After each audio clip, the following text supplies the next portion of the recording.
Basta magkano kalamansi, boss? 800. Ha? 800. Mayroon na matitas. Ala, mga isang red bag pa lang siguro yun. Hindi pa, kwan, pang ano pa lang, pambahay.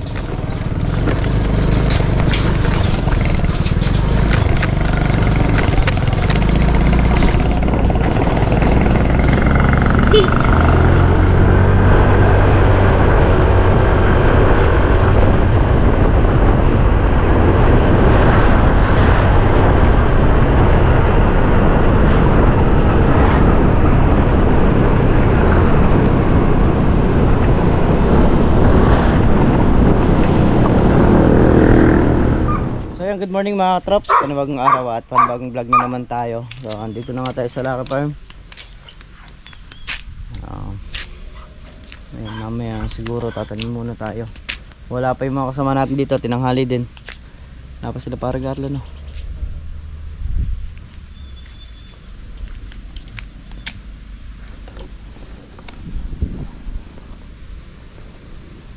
Tanim muna tayo nung sili maya maya. Ito. So ayan, ang trops yung tanim natin kahapon, buhay na. At ayun nga, nakibalita rin ako kung ano yung estilo nila Bernard, pero mukhang hindi pa naman ako panic, pero mukhang tama rin yung sinasabi ni yung nanay Janet na pagka binigyan siya ng pera at naubos yung pera is mga ilang araw lang kukunin yung binigay. Dati 100% yung naging bilib ko kay Chong, pero ngayon nasa 40% na lang. Hindi na ganun ka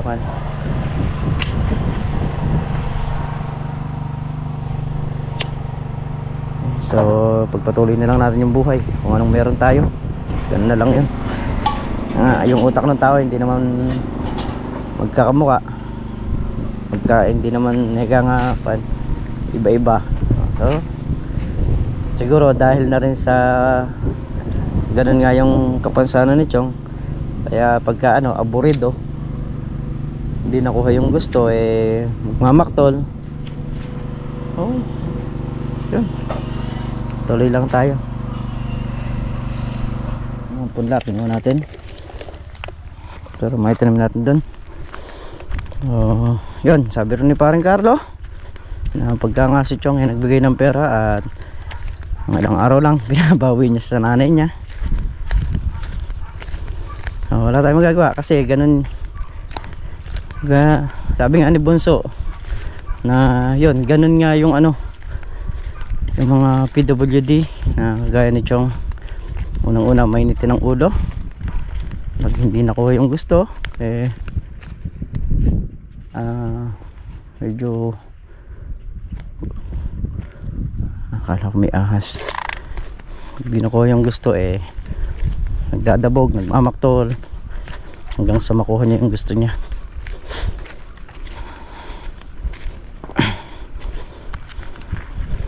Basahin natin yung nandun, tapos tatanim natin to. Pag nayari tayong tumanim, bibiling tayo sa kamatis para magpataba ng mga kamatis.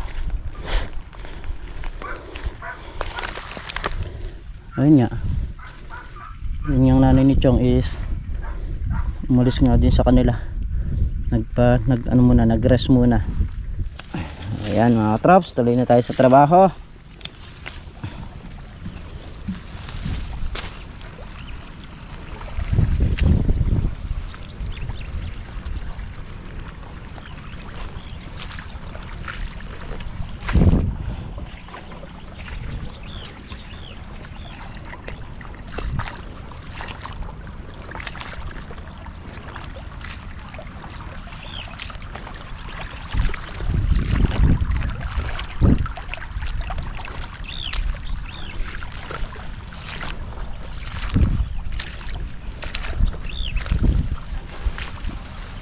Dito na yung tubig.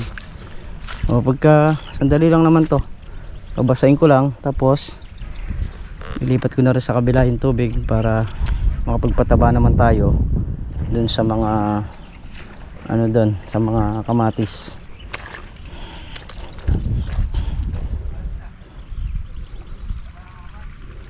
Sabay ating pala para mapala ko to. Ay, ito ko palang kanina rito eh. Kakain na raw, sumisigaw na.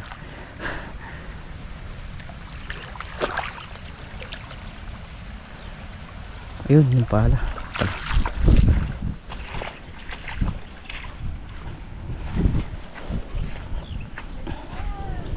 Ano ba ang epekto kung merong kang depekto? Ano na ang epekto? Wala naman perpektong tao.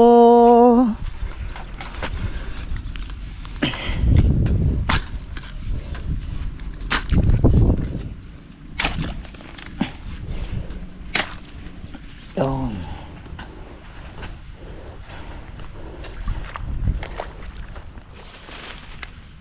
Kaya muna tayo mga katrops.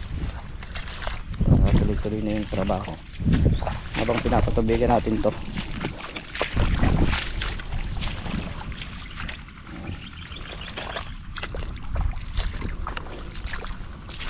Mas mabilis kasing itanim pagka may tubig eh.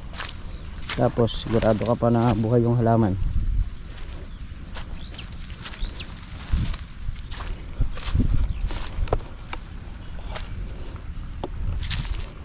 Tanga eh, magduda ka muna bago ka magtiwala. Ayan. Ayan, tapos na tayong kumain mga katrops. Doon na tayo doon sa napatubigan natin para makita natin kung pwede nang ibiling doon sa kabila ang tubig. Pag nakompleto na ng tubig itong 4 na dice na to, ay lilipat ko na.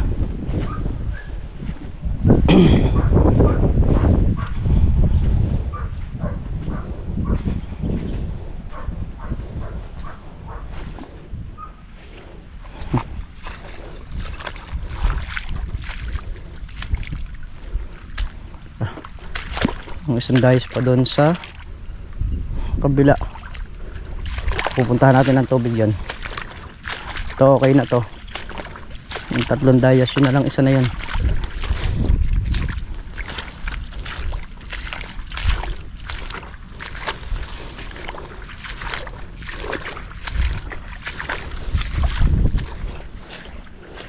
Ito tutok.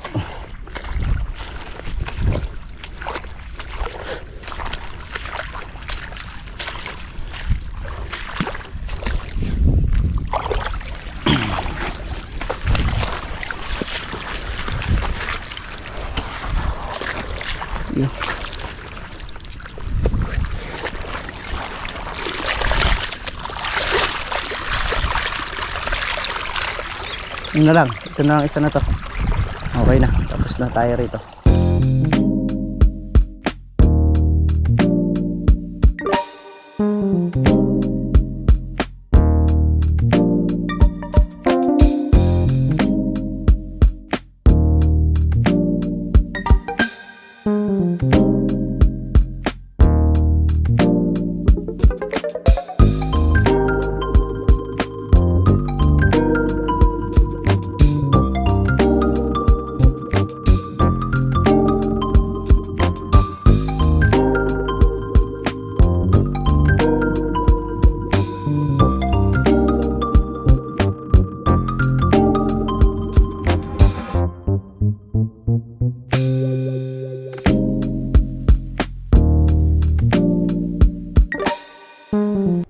So ayun mga katrops, bali yung hose ililipat na natin dun sa kabilang paligid dahil okay na rito.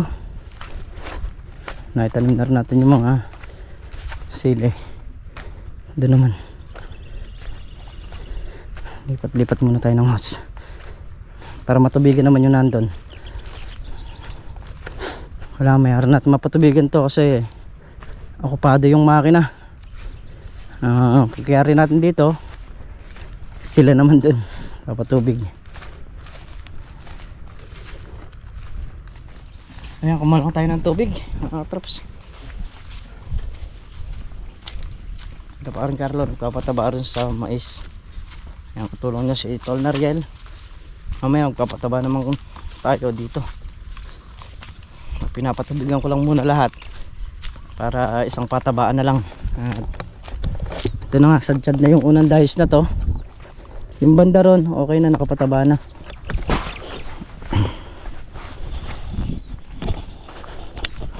Ayan o.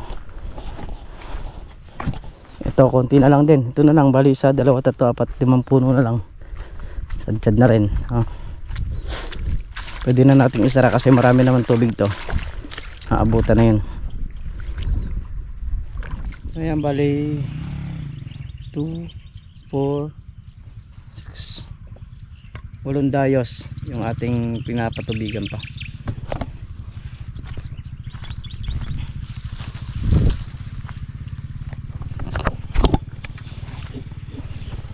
Ayan ito. Ayan, hanggang dyan na rin.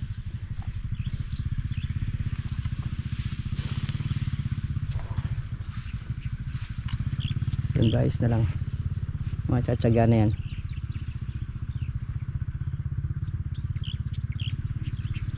Ito malapit na rin sumudsod to.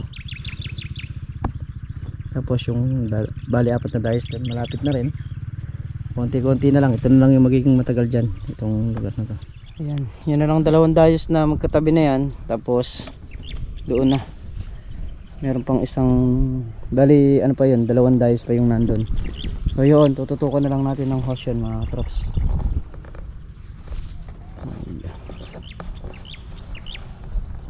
Yung sa kabila tapos na. Ito dito na lang. Ayan, may tubig na rin yung mga kabila na yun, no? Patubigin na rin natin. So ito lang yung medyo matagal kasi nga mataas. Pero papatubigin naman pagka solo lang yung nakabukas dun sa may paligi.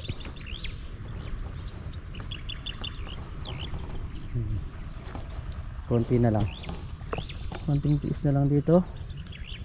At maya maya is mag-ano naman tayo, magpapataba. Papataba naman natin lahat ng kamatis. So susunod nun mga ilang araw ilamang kabila.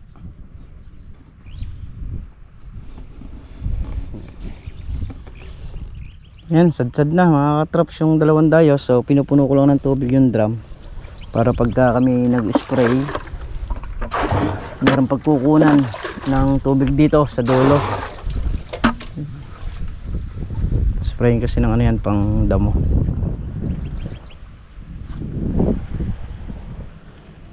Maya naman ito kakapilang kami tapos magpapataba na.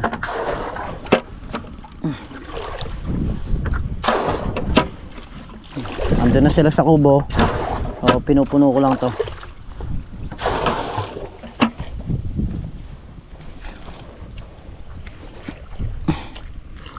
Iyo, para mabilis yung tubig.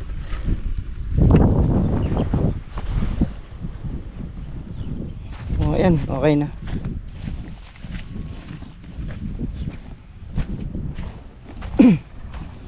Bali yung pagitan lang yan mga katrops.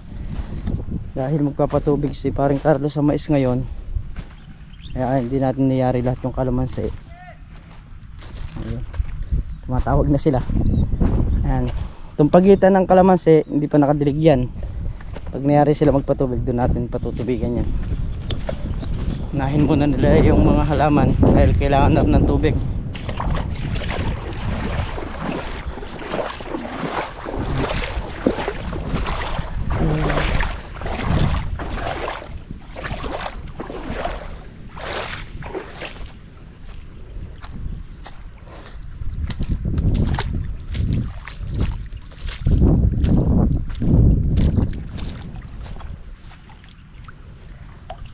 Balik na tayo mga katrops. Pataba naman tayo, pataba. Para papatayin ko muna siguro yung makina. dahil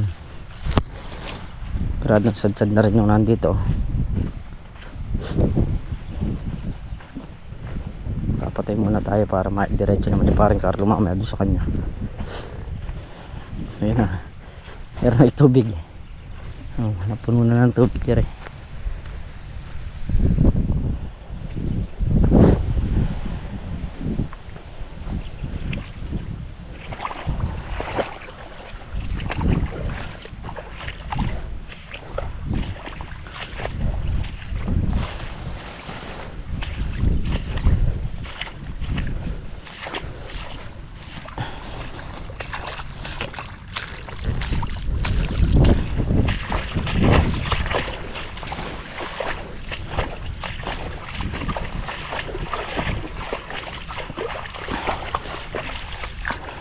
Tuyo yung ibabaw, basa yung ilalim mo, pero ano na yan.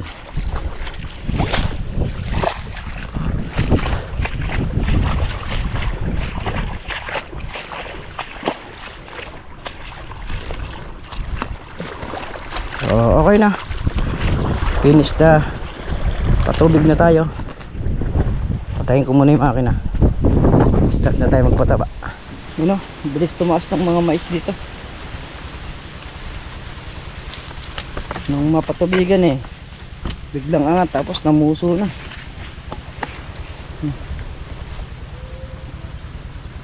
May mga pinuso na siya.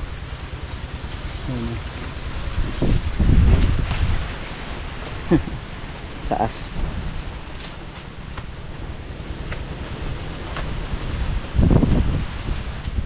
Ayan na, nakasabog na tayo ng pataba.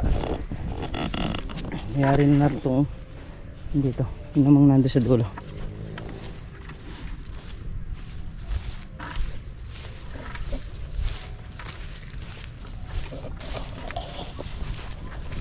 Ito, ang pataba na. Okay, diretso. So dito na lang. Ito na lang isang block na maliit. So ayan mga katraps,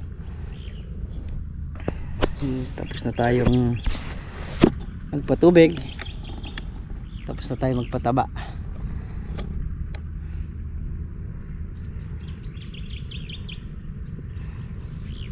Ayan, unang-una po nagpapasalamat ako sa lahat ng sumusuporta at nagtitiwala sa channel natin.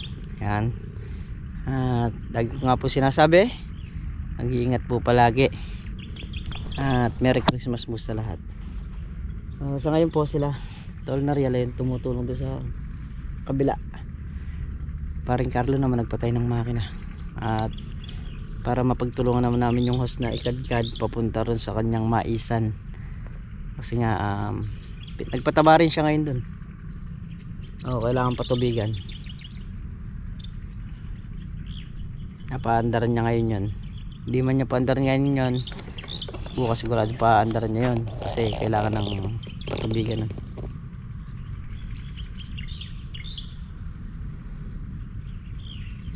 Nasa ano na yan, mga alas 4 ng hapon. Ayun yung tubig natin na last. Ayun, may dala tayong timba kasi mataas tong nandito na to. Dinilig natin ng timba.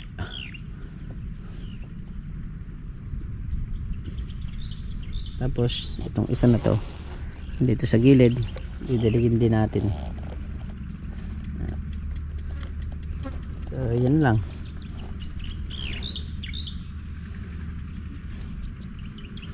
Bukas naman siguro, bukas pala. Bukas nga pala wala kami ni Mrs. Katrops, gawa nung check up namin yung biyanang kong babae sa PJG.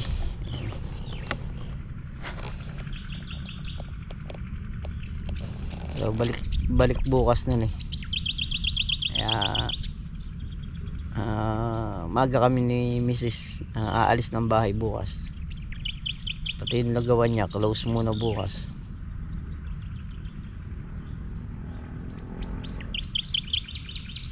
Kasi ayoko rin may masasabi sa akin yung mga biyanang ko. syempre iba rin yung, lalo na magulang natin yan, pangalawang magulang ko na rin.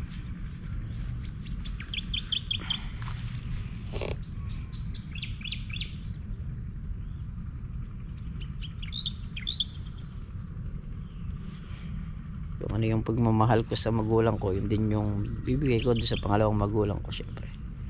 Hindi naman ano.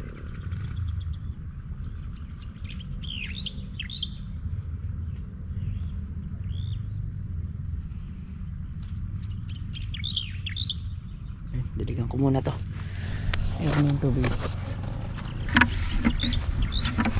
Ito na lang tayo sa sala ko. Ay, yung tumbler.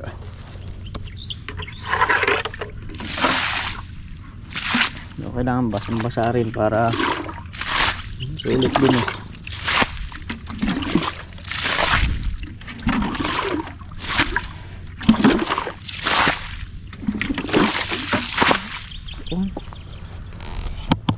Okay na. Ayan mga katraps, madilim na. Ay,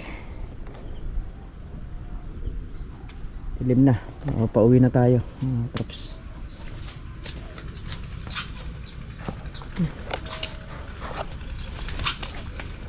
Garang-garang.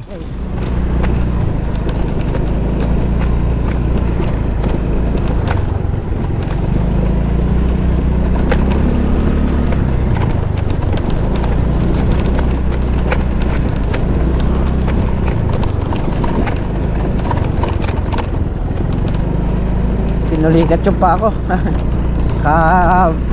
Lalakad saka kababalik-balik doon sa patubigin. So kailangan talaga inabantayan yung patubig para mabilis umusad.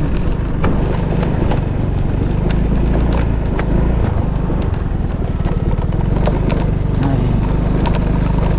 Paraos na naman ng maghapon mga katrops. So alas 6 na ng hapon. Pahinga lang tayo ng konti. Susundo naman tayo ng estudyante.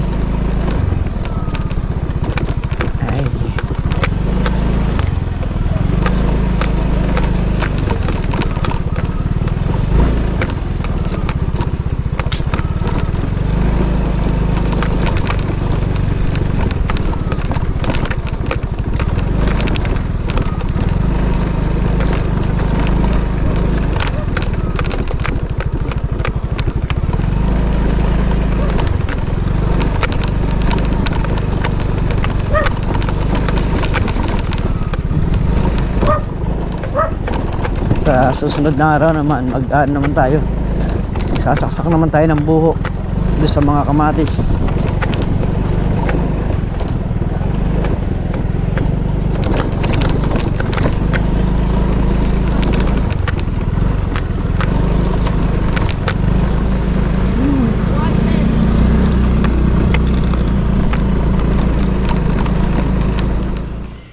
So yun mga katraps, at nagpapahinga lang tayo ng konti, maliligo na rin. At muli po, maraming salamat sa lahat sa walang sawang suporta at pagtangkilik nyo sa bawat video yung inilalabas namin. Ayan, muli po mag-iingat ang lahat mga katraps, at bukas po uli. Bawal po sa lahat.